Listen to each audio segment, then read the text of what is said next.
وہی چیز آپ نے دیکھی مفتاح اسماعیل نے جب 30 روپے پچھلے سال بڑھائے تھے تو وہ ایک رات میں کبھی 4 بجے بڑھا رہے تھے، کبھی 3 بجے، اور آخری جب اسحاق ڈار نے 30 روپے بڑھائے تھے آپ کو یاد ہوگا یہ ابھی مہینہ ڈیڑھ پہلے، تو وہ صبح انہوں نے جا کے اعلان. آپ کے خیال میں اس اضافے کی ضرورت کیوں پیش آئی ہے؟ چونکہ دیکھیں وہ جو IMF کی یہ بات کرتے ہیں جو بنیادی شرط تھی وہ تو پوری کر دی گئی نا، اب لیوی جو ہے وہ 60 روپے پیٹرولیم کر دی گئی، اب یہ 7 یا 8 روپے بڑھتے تو سمجھ میں آتی، سر یہ ایک ساتھ 26 روپے، یہ قوم کے ساتھ ظلم نہیں ہے یا پھر یہ انٹرنیشنلی جو آئل پرائزز ہیں اس کی وجہ سے بڑھی ہیں کہ ان کی قیمت زیادہ ہے؟ دیکھیں بات یہ ہے کہ یہ جو انٹرنیشنل آئل پرائسز ہیں اس کا بالکل حصہ ہے اس میں، لیکن اس کے 3 حصے ہیں. ایک حصہ ہے پیٹرولیم لیوی جی، ایک حصہ ہے حکومت کے اس کے اوپر ٹیکسز، ایک حصہ ہے روپے کی قدر جو گری ہے، اور ایک حصہ ہے عالمی مارکیٹ میں. اب میں آپ کو ایک بات بتاؤں کہ $92 جو ہے پچھلے 10 سالوں میں 10 دفعہ آئی. ایسا نہیں ہے کہ $90 پہلی دفعہ آئی ہے، عمران خان کے دور میں تو $130 چلی گئی تھی قیمت، ٹھیک ہے جی. تو یہ $90 اصل میں جو قیمت ہے یہ اتنی کوئی زیادہ نہیں ہے، ٹھیک ہے زیادہ ہے لیکن اس سے بھی زیادہ دیکھیے قوم نے قیمتیں. اگر آج ڈالر کی قیمت ہم تو 180 میں چھوڑ کے گئے تھے، اگر 200 یا 220 بھی ہوتی تو کم از کم 80 روپے لیٹر پیٹرول پہ کمی ہوتی ہے. یہ بتائیے سر کہ یہ اضافہ کہاں جا کر رکے گا مزمل اسلم صاحب؟ یہ رکنے والا بھی ہے یا نہیں؟ 331 روپے فی لیٹر پیٹرول ہے اور اس ایوریج سے بڑا تو مجھے تو لگتا ہے کہ 1 اکتوبر تک یہ 350 روپے ہو جائے گا. سر یہ کیسے عوام برداشت کر رہی ہے؟ سر یہ بھی نہیں پتا کہاں رکتا دیکھ رہے ہیں آپ اس کو؟ آپ کو اب 2 چیزوں پہ نظر رکھنی پڑے گی. ایک ڈالر کی قیمت، اگر اللہ کرے ڈالر کی قیمت اسی طریقے سے نیچے آ گئی 280-85 پہ تو 15-20 روپے نیچے ہو جائے گا. اور ایک عالمی مارکیٹ میں تیل کی قیمتیں، عالمی مارکیٹ میں ابھی جو ہے پچھلے 15 سے 20 دنوں میں $10 سے $15 کا اضافہ ہوا. سعودی عرب اپنی پروڈکشن کٹ رہا ہے. ٹھیک ہے. اس کے علاوہ جو کیئر ٹیکر حکومت ہے یہ تو ٹوتھ لیس ہے. انہوں نے کل 80 ارب روپے جو ہے ریمیٹنسز کے لیے نکال دیے. بجلی والوں کے لیے 15 ارب کے لیے IMF کے روزانہ جاتے ہیں. تو مجھے سمجھ نہیں آتا کہ جب یہ 80 ارب روپے ریمیٹنس کی اسکیم کے لیے نکال سکتے تھے تو 15 ارب نہیں نکال سکتے. یہ ذرا بجلی پہ بھی میں آپ سے بات کرتی ہوں، ذرا صاحب ساتھ ہیں، ذرا ان کا بھی اس میں موقف لے لوں. کیسے شیخ صاحب یہ 10 روپے نہیں، یہ 15 روپے نہیں، یہ پورے 26 روپے پیٹرول کی پرائز میں اضافہ کیا گیا ہے. یہ نگران حکومت کو آئے 1 ماہ ہوا ہے سر. یہ 30 دنوں میں پیٹرول میں انہوں نے 58 روپے اور ڈیزل میں کوئی 56 روپے فی لیٹر کا اضافہ کر دیا ہے. سر یہ آپ کی PDM کی حکومت اور یہ نگران حکومت میں کیا کوئی ریس لگی ہوئی تھی کہ کون کتنا عوام کا کچومر نکالتا ہے اور کون کتنا عوام کو زیر کرتا ہے؟ سر دیکھیے اگر ہم عوام کو صحیح حقیقت نہیں بتائیں گے نا اور ان کو جذبات ہی بتاتے رہیں گے کہ یہ فلاں حکومت سے بڑھا دیا. اب حکومتوں کو تو سب کو موقع ملا نا. ان 15 سالوں میں جمہوریت تھی، کوئی ڈکٹیٹرشپ تو تھی نہیں. 4 سال PTI کو ملے، 5 سال پیپل پارٹی کو ملے، اور یہ اگر یہ سال کولیشن گورنمنٹ تھی اگر مسلم لیگ میں ڈال دیں تو 6 سال 15 سالوں میں مسلم لیگ کو ملے. 15 سال پہلے کا پاکستان آج کے 15 سال بعد کی جمہوریت کے پاکستان سے بہت بہتر تھا، سب کو پتہ ہے. یہ جو ہم قرض پہ قرضے لیتے رہے، آپ نکال لیجئے نا کہ ہر حکومت نے قرض لیے. کوئی صرف یہ بات کرنے سے آپ کے ٹی وی پہ لوگوں کو گیلری سے ہم کھیل رہے ہیں. ہم لوگوں کو سمجھائیں کہ بہتر کس طرح کریں. دیکھیے چھوڑ کے گئے یہ تقریباً $70 ارب کی امپورٹ اور $30 ارب کی ایکسپورٹ، $40 ارب کا خسارہ چھوڑ کے گئے، ٹریڈ کا خسارہ. اب آپ مجھے بتائیے کہ جب آپ کے پاس پیسے نہیں ہیں، آپ نے قرضے واپس کرنے ہیں، آپ فردر لون لے رہے ہیں، کرنسی کی آپ کی ویلیو کیسے؟ یہ چھوڑ کے گئے تھے 178. صحیح بات کہہ رہے ہیں کہ جب ہماری حکومت گئی تو وہ 278 280 100 روپے بڑھ گئے ڈالر میں، لیکن یہ مسلسل بڑھ رہے ہیں. بعد جب تک آپ اپنا ٹریڈ کو ٹھیک نہیں، ہم نے کیا کیا ہے، تمام رستے تو بند کر دیے ہیں تمام حکومتوں نے. میں آپ کو بتاؤں اصل مسئلہ کیا ہے. ہماری ایکسپورٹ سرپلس ہے ہی نہیں. انڈیا ہم نے بند کر دیا. کیوں بند کر دیا؟ انڈیا کا چین سے بھی اچھے تعلقات نہیں ہیں، لیکن انڈیا کی جو ٹریڈ چین سے ہو رہی ہے، انہوں نے آ کے ٹریڈ بند کر دی PTI حکومت نے. اب مجھے بتائیے کہ تائیوان اور چائنا سخت قسم کی ان کا اختلاف چل رہا ہے اور وہ کہتے ہیں کہ تائیوان ہم نے لینا ہی لینا ہے، یہ ہمارا حصہ ہے. چائنا کہتا ہے، لیکن سب سے بڑی ٹریڈ تائیوان اور چائنا کی ہو رہی ہے. صاحب یہ دیکھیں یہ باتیں اور یہ جو ٹیکنیکل باتیں ہیں نا، یہ عام آدمی کو ساتھی اس کے سر سے گزر جاتی ہے. کیا آپ نہیں سمجھتے کہ ایک عام لمٹ کراس ہو چکی ہے؟ یہ 231 روپے فی لیٹر پیٹرول، یہ ایک عام آدمی کیسے 331 روپے پیٹرول جو ہے فی لیٹر، یہ ایک عام آدمی کیسے افورڈ کر سکتا ہے سر؟ اور یہ بھی نہیں پتا کہ آگے کتنا آگے جائے گا. آپ مجھے بتائیں آپ کے خیال میں پیٹرول مزید اور کتنا بڑھے گا؟ 350 یا خدا نہ خاصہ 400. میں عوام کا دن رات ان کے ساتھ ہوتا ہوں. یہ بہت بڑی زیادتی ہو رہی ہے, لیکن کیا کوئی حل بھی تو, یہ کہتے کہتے کیا عوام ٹھیک ہو جائے گا؟ مہنگائی جب تک ہم لوگ ٹھیک نہیں ہوں گے, جب حل بتا تو رہا ہوں آپ کو کہ یہ دیکھیے حل یہ ہے کہ ریجنل ٹریڈ ہمیں بند نہیں کرنی چاہیے, نمبر 1. دوسری بات حل یہ ہے کہ ہمیں ٹیکس دینے چاہیے.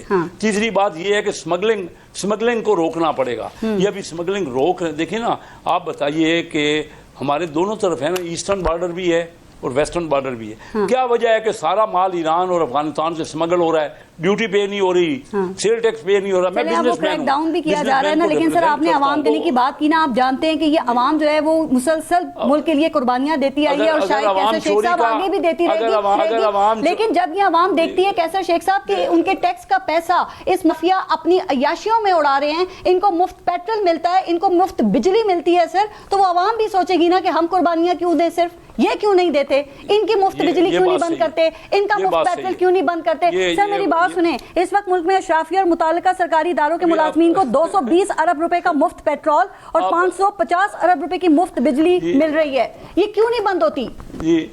جی آپ اگر دیکھیں نا, آپ سننے والے کی بھی تو کوئی سنے, آپ کی اتنی لمبی تقریر ہوتی ہے. یہ تقریر نہیں ہے, یہ عوامی جذبات ہیں. وہ آپ نے ادھر کی بات کی, ادھر کی بات کی, مجھے بتائیں عوام کیسے برداشت کرے. دیکھیے میں یہ عوام کے جذبات میرے سے آپ کے زیادہ نہیں ہیں. میں 50 سال سے عوام کے, تو پھر بھی عوام کے مسئلے کو نہیں حل لیتا ہوں. آپ زیادہ سمجھتے ہیں پھر بھی. بات تو سنیے, میں عوام کے مسئلے کو کیسے حل کر سکتا ہوں؟ وہاں ٹیکنوکریٹ آتے ہیں سارے, وہ بیٹھتے ہیں. میں اسٹینڈنگ کمیٹی فائنانس کا چیئرمین رہا ہوں 2 بار. ہماری بات نہیں مانی جاتی. بات ہمیں سب کو مل کے, ہم جو یہ چور ڈاکو کی گردان لگاتے ہیں نا آپس میں لڑائی کی, اور آپ کا میڈیا بھی یہی لگا ہوا ہے کہ ہم زیادہ سے زیادہ ایک دوسرے کے خلاف بات کریں, اسی نے نقصان پہنچایا ہے. دیکھیے ہمیں بیٹھ کر مسائل کا حل ٹھنڈے دل سے سوچنا پڑے گا. انڈیا کی کرنسی ہم سے کم تھی, آج انڈیا کہاں پہنچ گیا, بنگلہ دیش کہاں پہنچ گیا, افغانستان آپ دیکھ لیجیے, تو یہ شرم سے ڈوب مرنے کا مقام ہے ہمارے لیے, چلا گیا. اور ہمیں دوسری دینا چاہیے. 4 بیٹھے نا آپ سر, آپ کو بٹھانے کے لیے بھی لوگ چاہیے. یا تو سمجھنے کی کوشش کریں, بات سے یہ ہم آپس میں جو لگے ہوئے ہیں نا, ہمیں سب کو, ہمارا معیشت وینٹیلیٹر پہ ہے, ہمیں مسئلے کا حل نکالنے کے لیے ٹھنڈے دل سے سب کو پاکستان کے لیے سوچنا. ہم سب بننا چاہتے ہیں کہ میں پارٹی کا پرائم منسٹر بن جائے, ان کا بن جائے. اس طرح آئندہ بھی مسئلے حل نہیں ہو. اگلی دیکھیے ہر حکومت آ رہی ہے, مہنگائی بڑھ رہی ہے نا, اگلی حکومت آئے گی چاہے الیکشن کے بعد بھی آ جائے, مہنگائی اور بڑھ جائے گی. جب تک ہم آپس میں, پیپل پارٹی کہتی ہے کہ جو سارے نقصان ہو رہے ہیں نا وہ پرائیویٹائز نہ کریں, تو ہم تو بیٹھ کے ہم تو تھک گئے ہیں. کیا بیٹھ کے بھی تھک گئے ہیں, تو پھر مسئلے کا حل کیسے نکلے گا؟ اسلم صاحب آپ بتائیں. نہ سامنے والا نہیں, ہم کہہ کے تھک گئے, سامنے والا بیٹھنے کو تیار ہی نہیں تھا. وہ چور ڈاکو کے علاوہ گردان ہی نہیں تھی. میری 50 تقریریں ہیں اسمبلی میں کہ بیٹھ جائے, خدا بیٹھ جائے. ابھی بھی یہ کہہ رہا ہوں, یہ پی ڈی ایم نے, یہ ڈار صاحب میں آپ ان کو, اسحاق ڈار صاحب کو بری زباں قرار دے سکتے ہیں؟ وہ صرف 10 ماہ میں آئے تھے, حکومت کرنے کے لیے آئے تھے سر. وہ صرف ایک یہ اسٹینڈ بائی ایگریمنٹ کرنے کے لیے آئے تھے, اور پھر لنڈن چلے گئے, اور اب صرف آنا جانا لگا ہوا ہے. اب یہ مزمل اسلم صاحب جواب دیں گے آپ کی اس بات کا. سر جواب دیجئے. مجھے بتائیے. ایسی بات تو یہ کہ یہ جو ہمیں کہہ رہے ہیں بیٹھنے کا, ڈار صاحب تو ان سے ملنا نہیں پسند کرتے تھے کیسر صاحب سے. کیسر صاحب نے 4 دفعہ شکایت کی ہے کہ جی میں اسٹینڈنگ کمیٹی میں بلاتا ہوں, ڈار صاحب ہمیں منہ نہیں لگاتے, ہم سے بات نہیں کرتے. اور یہ کیسر صاحب آپ نے میرے ساتھ پروگراموں میں بولا, اس بات سے آپ پیچھے نہیں ہٹیے گا. پھر اس کے بعد انہوں نے جو ہے, اللہ آپ کا بھلا کرے, وہ اپنے وزیر اعظم کو نہیں کچھ سمجھتے تھے. شہباز شریف اکنامک ڈیسیجن سارے وہ خود لیتے تھے. وہ تو آخری میں جا کے شہباز شریف نے جو ہے جا کے چھوڑ گئے. آپ کے ممبر والی کے, آپ کے ممبروں کو آنا چاہیے تھا. آپ کو ممبر آتے تو کوئی مل جل کے فیصلہ ہوتا نا. آپ کے ممبر جو 13 ممبر تھے نا, میں نے تو اتنا بھی کہا کہ میں چیئرمین سے ہٹ جاتا ہوں. میں نے کہا میں ہٹ جاتا ہوں. جی اچھا, پھر وہ جو ہے یہ کہتے ہیں مل کے بٹھائیں. اب ڈار صاحب کی حالت یہ کہ جس دن حکومت ختم ہوئی 48 گھنٹے میں پاکستان سے گئے, لندن میں, دبئی میں قیام کیا, 3 دن کے لیے پاکستان آئے کیونکہ سوئٹزرلینڈ جانا تھا. اب وہ سوئٹزرلینڈ سے ابھی تھوڑی دیر پہلے راجہ ریاض نے نون لیگ میں شمولیت اختیار کی, پھر نواز شریف کے آفس میں بیٹھے ہوئے.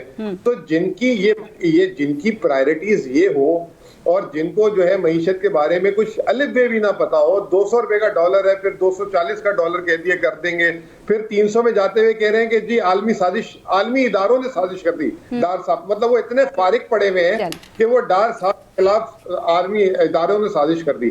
تو اس کا جو حشر ہے جو انہوں نے کباڑا نکال کے جو ہے وہ ہمارے ہاتھ میں پکڑا دیا ہے. شیخ صاحب آپ کے خیال میں کوئی شارٹ ٹرم پلان ہے, کوئی شارٹ ٹرم کوئی سولوشن ہے, حل ہے کہ آگے مہنگائی مزید نہ ہو, یہ عوام تو بچ جائے؟ بہت آسان ہے, بہت آسان ہے اگر کر لیں. 2-3 صرف معمولی سی باتیں ہیں. اسٹیٹ اون آرگنائزیشن ہے, نقصان کر رہی ہے 600-700 ارب کا, وہ کر دیں پرائیویٹائز. دیکھیے بینک نقصان کر رہے تھے, جو پرائیویٹائز ہو گئے وہ فائدہ کر رہے ہیں. جو نیشنل بینک ابھی بھی حکومت کے پاس ہے وہ نقصان کر رہا ہے. ایئر لائن جو پرائیویٹ ہو گئی فائدہ کر رہی ہے, جو PIA ہے وہ نقصان. تو یہ اس کو پرائیویٹائز کر دیں, نمبر 1.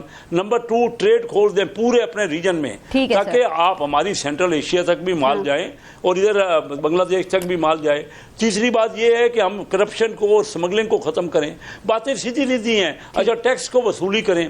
ٹیکس کی وصولی ہمارے یہاں صرف 8% وصول ہو رہا ہے ہماری قومی آمدنی کا. دنیا کے دوسرے ملکوں میں کسی جگہ بھی اتنا نہیں ہے. جب تک یہ کرپشن کو ختم نہیں کریں گے, ریڈ فیتا سرخ فیتا, اس میں یہ بزنس کرپشن بھی ختم ہونا چاہیے اور عوام پہ حکمرانوں کا اعتماد ہونا چاہیے تاکہ ان کو وہ نہ ٹیکس چوری کریں, وہ نہ ٹیکس سے بھاگیں. ظاہر اعتماد ہوگا تو ٹیکس دیں گے. مزمل اسلم صاحب ایک لاسٹ بات, آپ کے خیال میں اس صورتحال کا حل کیا ہے کہ یہ سچویشن صرف واپس تو شاید نہ ہو سکے, لیکن یہیں پہ اس کو بریک لگانا کیا ممکن ہے آپ کے خیال میں؟ دیکھیں بریک لگانی ہے نا تو پہلے روپے کی قدر کو بریک لگانی ہے اور معیشت میں کانفیڈنس لانا ہے. اب معیشت میں کانفیڈنس جو ہے 16 مہینے میں جو ہے وہ نیچے آ گیا. اب اس کے بعد میں سمجھ رہا تھا کہ کیئر ٹیکر حکومت 3 مہینوں میں یا 4 مہینوں میں الیکشن کرائے گی تو کانفیڈنس آ جائے گا, لیکن وہ ہم نے دیکھا کہ وہ مزید کانفیڈنس نیچے چلا گیا کیونکہ الیکشن کی تاریخ ہی کا نہیں پتا کسی کو. تو سب سے پہلے جو ہے نا یہ چیزوں کو بریک لگانے کے لیے ایک روڈ میپ دے دیں. الیکشن نہیں کرانے نا تب بھی اعلان کر دیں خدا کے واسطے. یہ آنکھ پچولی کی وجہ سے جو ایک قیمتی دن اور مہینے اور ہفتوں کی شکل میں ضائع ہو رہے ہیں, یہ جسے کہتے ہیں نا یہ بہت بڑا بم بنتا جا رہا ہے. لوگ جو ہے اپنی جان چھڑا رہے ہیں چیزوں سے, اب اس کی وجہ سے معیشت اور سکڑ رہی ہے. تو یہ سب سے پہلا سٹیپ ہے. اس کے بعد جو ہے یہ سارے بیٹھ جائیں اور چارٹر آف اکانومی اور چارٹر آف ڈیموکریسی اور چارٹر آف ٹرسٹ جسے کہتے ہیں آپس میں بلڈ کر لیں. میں تو یہ کہتا ہوں ٹھیک ہے. پھر ہی جائے گی بات. جی مزمل اسلم صاحب, شیخ صاحب بہت بہت شکریہ آپ دونوں کا پروگرام میں شرکت کے لیے. ایک بریک لیتے ہیں, دیکھتے رہیے گا نیوز بیٹ. اچھا, اور اس وقت پروگرام کے اس حصے میں ہمارے ساتھ ایک ایسی شخصیت موجود ہیں جو کہ مفاہمت کا پرچم بلند کر کے جو اس وقت سیاسی درجہ حرارت ہے اس کو کم کرنے, اس کو نیچے لانے کے لیے کوششیں کر رہے ہیں. اور پروگرام میں ہمیں جوائن کیا ہے سینئر سیاستدان ہیں محمد علی درانی صاحب نے. السلام علیکم محمد علی درانی صاحب, اور بہت بہت شکریہ سر آپ کے وقت کے لیے. وعلیکم السلام, آپ کا شکریہ. اچھا سر, کبھی آپ منظر عام سے غائب ہوتے ہیں, پھر آپ کبھی اچانک ایکٹیو ہو جاتے ہیں, اور لیکن جب آپ ایکٹیو ہوتے ہیں نا تو پھر ایسا لگتا ہے کہ اب کچھ نہ کچھ بڑا ہونے لگا ہے یا بڑا ہونے جا رہا ہے, یا پھر پردے کے پیچھے کچھ نہ کچھ تو چل رہا ہے. تو اس وقت جو آپ نے کچھ اہم ملاقاتیں کی ہیں, کیا اس کے پیچھے بھی یہی سب ہے سر؟ دیکھیں, میرا غائب ہونے کی وجہ یہ ہوتی ہے کہ میں ایک عام آدمی ہوں نا. عام آدمی کی جو اس وقت جو کیفیت ہے مایوسی کی, سیاسی حالات کی, لیکن وہ تو اپنی جگہ لیتی ہے. لیکن جب ہم یہ دیکھتے ہیں کہ اب معاملہ ملک تک پہنچ گیا ہے تو پھر بندہ مجبور ہو کے نکل آتا ہے اور کوشش کرتا ہے کہ اپنے حصے کی کوئی اچھائی اس مسئلے میں ڈال سکے. تو اب جو اس وقت مہنگائی, دہشت گردی, ٹکراؤ, معیشت, یہ جو تمام چیزیں, اور دیکھیں اس کا سارا بوجھ جو ہے وہ عام آدمی پہ پڑ رہا ہے.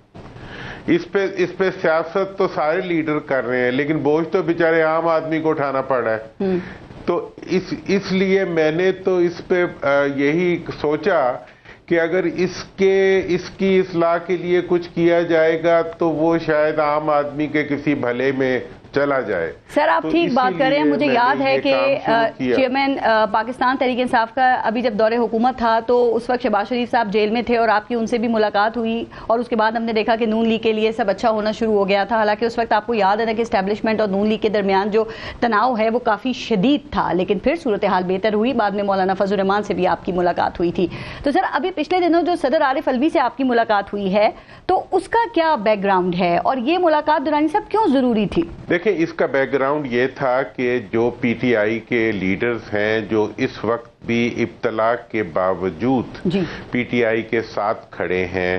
وہ ان سے میرا ایک بڑا قلبی اور پرانا تعلق ہے, اور خان صاحب جب پارٹی بنا رہے تھے تو اس وقت سے میں ان دوستوں کو لے کے ان کے پاس بھی گیا تھا, اور بھی باقی بھی جو لوگ ہیں اور جو اس وقت ابتلا میں ساتھ کھڑے ہوتے ہیں وہ بہرحال ایک مضبوط لوگ ہوتے ہیں.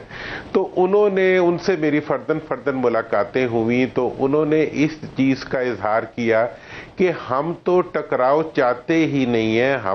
میں نے انہیں کہا یار تم لوگ کیوں لڑے ہو, آپ مفاہمت کا راستہ اختیار کریں. انہوں نے کہا جی ہم تو مفاہمت چاہتے ہیں, لیکن ہمیں اب اس صورتحال میں ہم ایسی جگہ پھنس گئے ہیں نہ جائے رفتن نہ پائے باندھن کہ ہم کیا بات کریں اور کس طرح کریں اور کس طرح آگے بڑھیں.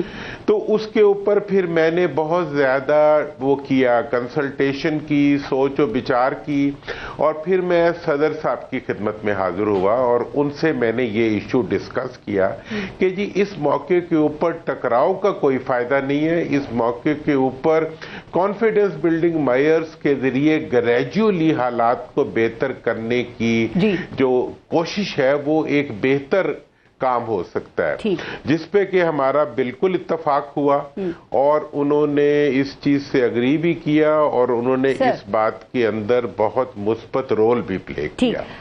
اور اب آپ جی یہ جو آپ میٹنگ کی بات بتا رہے ہیں, آپ نے کہا کہ وہ ایک اچھی میٹنگ رہی, لیکن اس سے پہلے سر آپ کو پتہ ہے کہ صدر صاحب کی آرمی چیف اور D G I S I سے بھی میٹنگ ہوئی, گو کہ وہ خبریں جو ہیں وہ اس طرح منظر عام پہ نہیں آ سکیں, لیکن ظاہر ہے آپ کی ملاقات میں وہ ملاقات بھی ڈسکس ہوئی ہوگی. تو کیا اس میں بھی یہ سی بی ایمز کو شروع کرنے اور اعتماد سازی کے حوالے سے ہی وہ میٹنگ تھی؟ اور سر آپ نے پھر اس کے بعد معاملات میں اوور آل کوئی بہتری, کوئی تھوڑی بہت تبدیلی, معاملات سیٹل ہوتے ہوئے دیکھ رہے ہیں آپ؟ دیکھیں بہت ہی آپ کا ڈیفینیٹ پرٹیننٹ کویسچن ہے. دیکھیں ایک بات تو میں وہ جو پچھلے والی بات تھی شہباز صاحب والی آپ نے کی, اس ریفرنس سے یہ میں نے وہاں جا کے ایک ہی سٹینڈ لیا تھا.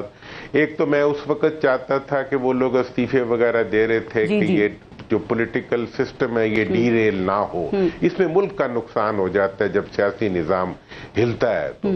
تو وہ تو خیر, اور اس وقت میں نے انہیں یہ کہا تھا کہ اگر آپ اپنے مخالف کھلاڑی کو آؤٹ کرنا چاہتے ہیں تو اگر آپ امپائر کو گیند ماریں گے تو اس سے کھلاڑی آؤٹ نہیں ہوگا.